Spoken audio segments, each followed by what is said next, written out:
Niente ampliamento per la scuola Don Milani di Sottomarina.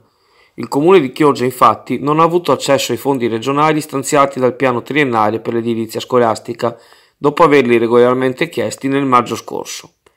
La scoperta è dell'attivista Laura Doria, sempre in prima linea nella promozione dell'infanzia in città e madre di piccoli allievi che frequentano la scuola in via Domenico Schiavo. Ricercando i successivi provvedimenti regionali al riguardo, spiega Doria, ho scoperto della delibera di giunta numero 1044 del 17 luglio che l'istanza presentata dal comune purtroppo non è stata ammessa, notizia che stranamente non era ancora stata presa dagli uffici comunali. Un vero peccato vedere sfumare questa possibilità, considerati i reali bisogni del plesso ad avere nuovi utili ambienti.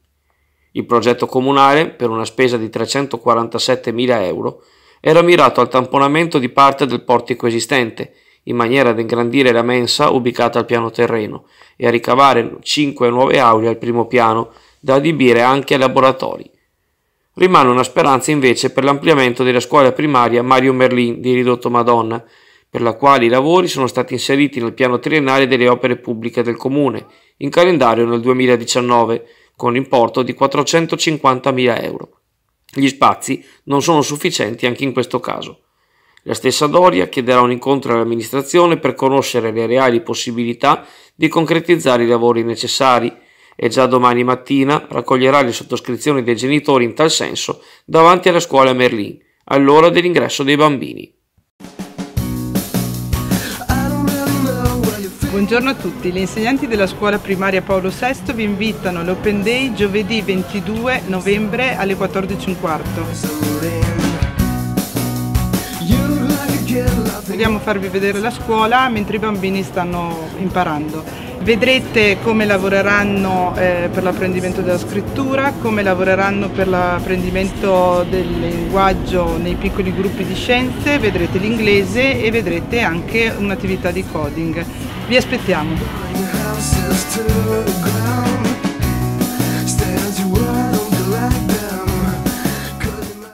Il profumo della truffa. Lo hanno loro malgrado avvertito alcuni gerenti di profumerie nel centro storico negli scorsi giorni, quando un tizio che si chiama o si fa chiamare Alessandro ha offerto loro confezioni di essenze firmate spacciandole per originali, provenienti da un suo presunto negozio a Venezia che avrebbe nel frattempo chiuso. Peccato però che i marchi siano contraffatti e che i prodotti pertanto siano falsi. L'etichetta del prezzo, piazzata in corrispondenza del nome fake, contribuiva a non svelare la truffa, assieme al fatto che i flaconi erano richiusi dentro il nylon. Qualcuno ci è cascato, qualcuno no, ma presto tra gli operatori della stessa categoria si è sparsa la voce e tutti hanno preso le opportune precauzioni.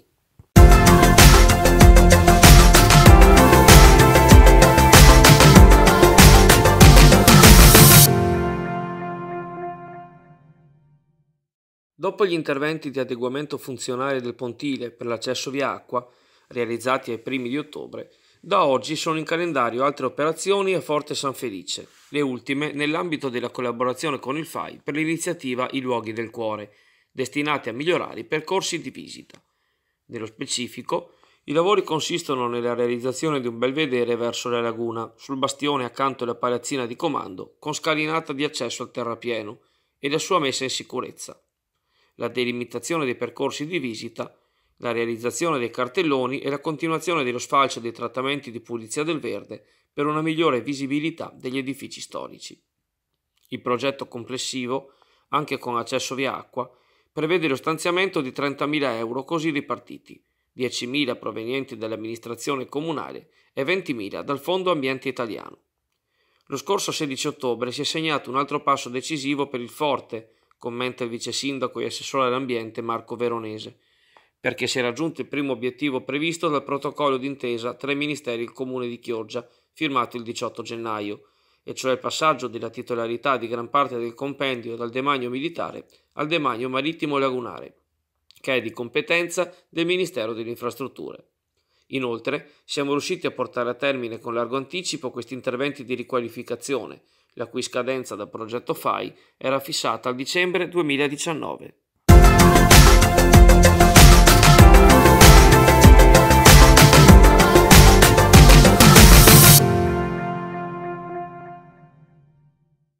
Arriva da Limolese il primo rinforzo autunnale per la Clodiense Chioggia Sottomarina.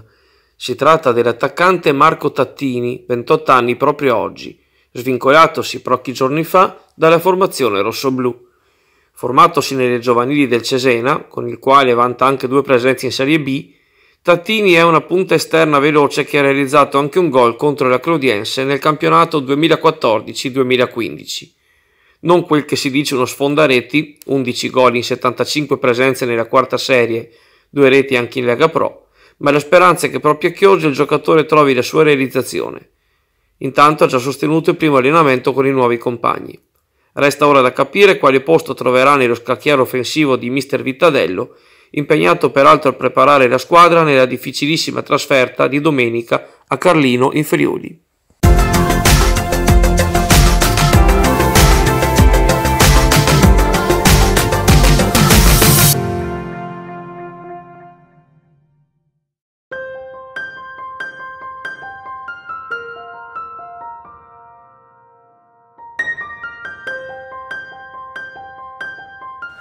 Amici carissimi di Network Azzurra e Meteo Brollo, buongiorno a tutti e naturalmente buon giovedì di mercato. Un giovedì di mercato che sarà sicuramente buono, anche se con qualche velatura in transito, ma sicuramente senza piogge.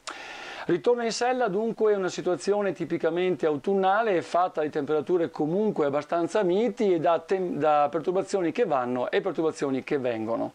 Naturalmente si tratta di una situazione barica molto complessa e anche anomalie bariche che da circa un trentennio l'Europa si trascina dietro ed è fatta appunto da un anticiclone che normalmente si posiziona in questa sede, nella sede iberica in questo periodo, che naturalmente impedisce a un flusso perturbato atlantico di essere più corposo e che possa dispensare maggiori piovosità e naturalmente maggiori nevicate come succedeva più di 30 anni fa.